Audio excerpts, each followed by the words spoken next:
بسم اللہ الرحمن الرحیم۔ السلام علیکم ناظرین، امید ہے کہ آپ سب خیریت سے ہوں گے۔ میرے یوٹیوب چینل پہ آپ کو خوش آمدید ہے۔ جو لوگ جو ہے وہ گاڑیاں خریدتے تھے قرضوں سے، یعنی کہ بینک سے لون لیتے تھے، تو ان کے لیے مشکل ہو جائے گی۔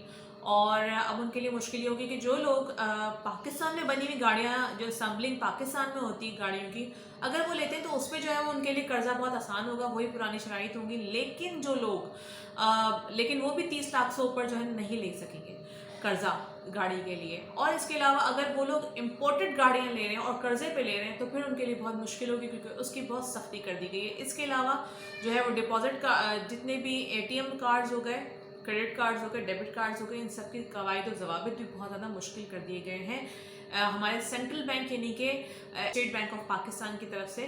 اور وہ میں آپ کے ساتھ پیکج شیئر کرتی ہوں، دیکھیے گا اس کو۔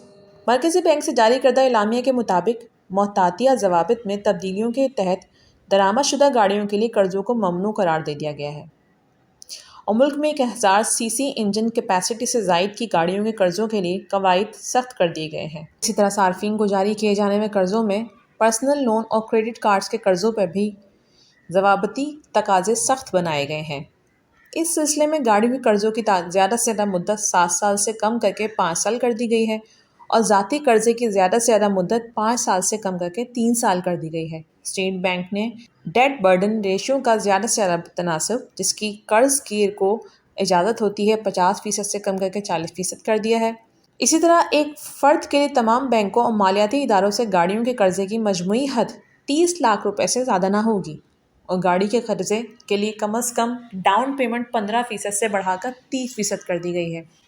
اعلامیے میں کہا گیا ہے کہ کم آمدنی سے متوسط آمدنی تک کے طبقے کی قوت خرید کو محفوظ بنانے کی غرض سے 1000 cc تک کی ملک میں اسمبل کی گئی گاڑیوں پر یہ نئے ضوابط لاگو نہیں ہوں گے، یعنی کہ جو ملک میں بنے گی ان گاڑیوں پہ اس طرح سے کچھ بھی جو ہے پابندیاں نہ ہوں گی۔ اسی طرح یہ ملکی ساختہ الیکٹرک گاڑیوں پہ بھی لاگو نہیں ہوگا، جبکہ روشن ڈیجیٹل اکاؤنٹس کی حوصلہ افزائی کے لیے اور اکاؤنٹس کھولنے والے سمندر پار پاکستانیوں کی سہولت کے لیے روشن اپنی کار پر بینکوں یا ترقیاتی مالیاتی اداروں کے ضوابط تبدیل نہیں کیے گئے، یعنی کہ جو لوگ باہر رہتے ہیں، پاکستان سے باہر رہتے ہیں، ان کے لیے کوئی بھی اس طرح کا ضوابط نہیں بنائے گئے، صرف یہ پاکستان میں رہنے والوں کے لیے بنائے گئے ہیں۔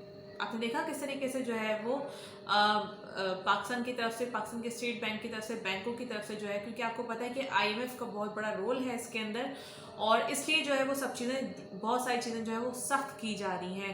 قرضوں پہ، فائنینسنگ پہ بہت زیادہ اب کڑی جو ہے وہ شرطیں رکھی جائیں گی، اور تھوڑا سا ہی مشکل ہو جائے گا۔ جو بہت آسانی سے ہم کار نکلوا لیا کرتے تھے لون پہ، اور وہ امپورٹڈ گاڑیاں بھی نکلوا لیا کرتے تھے، اب وہ مشکل ہو جائے گا۔ اس کے آپ نے دیکھا کہ ڈیوریشن بھی کم ہو چکا ہے۔ اپنا بہت خیال رکھیں گے، نیکسٹ ویڈیو میں ملاقات ہوگی کسی نئی اپڈیٹ کے ساتھ۔ اللہ حافظ۔